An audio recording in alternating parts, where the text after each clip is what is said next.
So we've all seen that guy and that fast feet guy.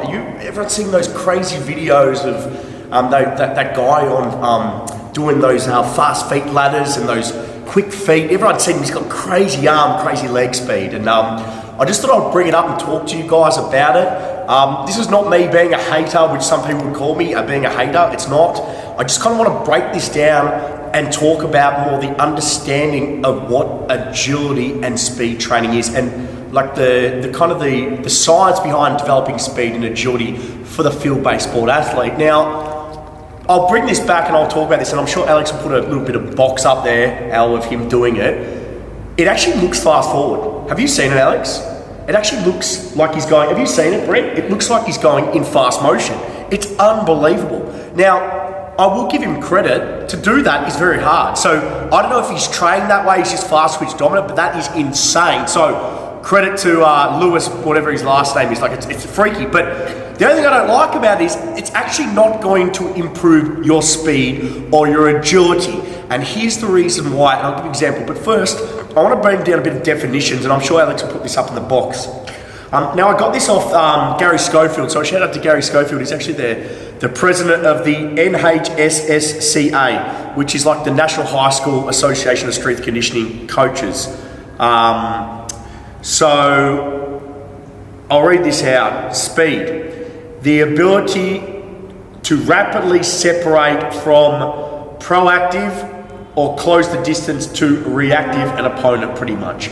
How I think of speed without this, everyone's got their own definition, is how quickly, the most simplest way is, I like to simplify things, is how quickly you can get from point A to point B. That's as simple as I can say it. And agility, the ability to quickly create a response in proactive or respond to reactive an opponent, okay?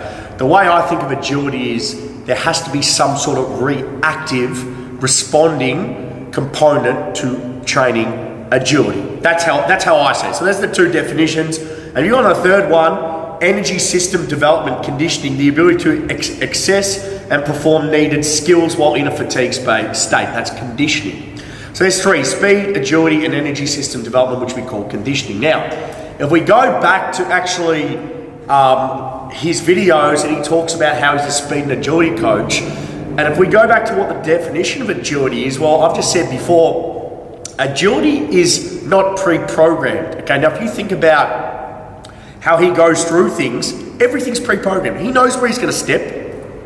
He knows when to step, how to step, because it's pre-programmed out. There's nothing reactive about that. Okay, now you could say, yes, it might just be used as a tool for general warm-up, and I can accept that. That's a really good warm-up tool, increase core temperature, muscle temperature, increase neural excitation because the frequency of impulses via the nervous system, because you're moving your legs and hands real quick, and I understand that, right? But in terms of improving your on-court, on-field agility, it doesn't even come close. Because as I said before in this definition, what is reactive about fast feet ladders? What is reactive about cone drills?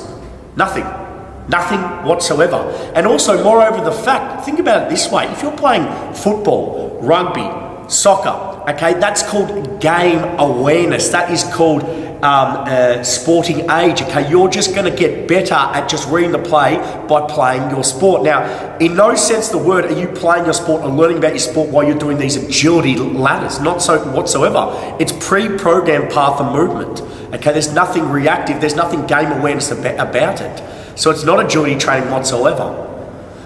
And when you start breaking down, start understanding the reason behind it, you start going, well, yeah, he's right. It's not agility training. We can use it as a warm-up or just general change of direction, which we know is predetermined. We know we always coach change of direction for agility because agility is open, change of direction is closed. When I talk about closed, it is a predetermined path of movement. But with that stuff there, yeah, it looks cool. And once you get past the gimmicky stuff, really, it's really not going to do much anything at all apart from just a general warm-up, really, and really stimulating your nervous system.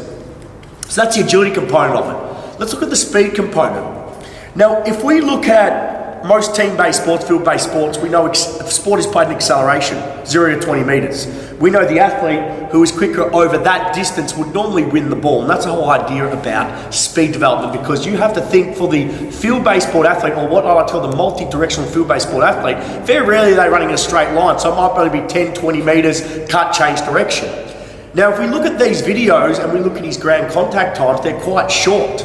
Now, if we're talking about speed development, acceleration, what we're talking about, acceleration is highly correlated by your ability to apply force into the ground. And because of that, we know ground contact times are longer. Now, if you look at these videos and you're getting someone to move their feet quickly, think about the force they're applying to the ground. And the way I like to think of it is, you're moving your feet so you're going nowhere fast. It's like the road runner. You're literally just ticking your legs over. There's no force being applied to the ground. I break everything of Newton's third law. For every action, there's an equal opposite. What, Alex? Reaction. Okay, so the more force you apply on the ground, the higher you're going to jump, quicker you're going to run. So as I've said before, acceleration correlated with your relative strength, your ability to apply force to the ground, and therefore ground contact times are longer. It's a push. But the way they go through in these videos is, it's massive, rapid, quick, move your feet, because it looks cool and gimmicky. And when things look cool and gimmicky, people buy into it. But when you break down the science, break down the theory behind speed and agility training, it doesn't work for people to understand what they're doing. Okay, and I have nothing against him whatsoever, but when you do this career, and I've put my life on this, I've got a degree, an undergrad, honours in neuro, I've done 10 years of this, I know this inside and out. And I'm not saying that I'm the top guy in speed and agility, there's a lot better guys than me in speed and agility, but I'll tell you what, I know how to break things down, I know how to use the science behind what we do. And that, my ladies and gentlemen, is not speed or agility training, that is gimmicky circus acts. And if you want a warm-up coach, he's your man. But stop lying to people, use fundamental science. If you can understand the science behind speed and agility, you'll realise half of that shit is bullcrap.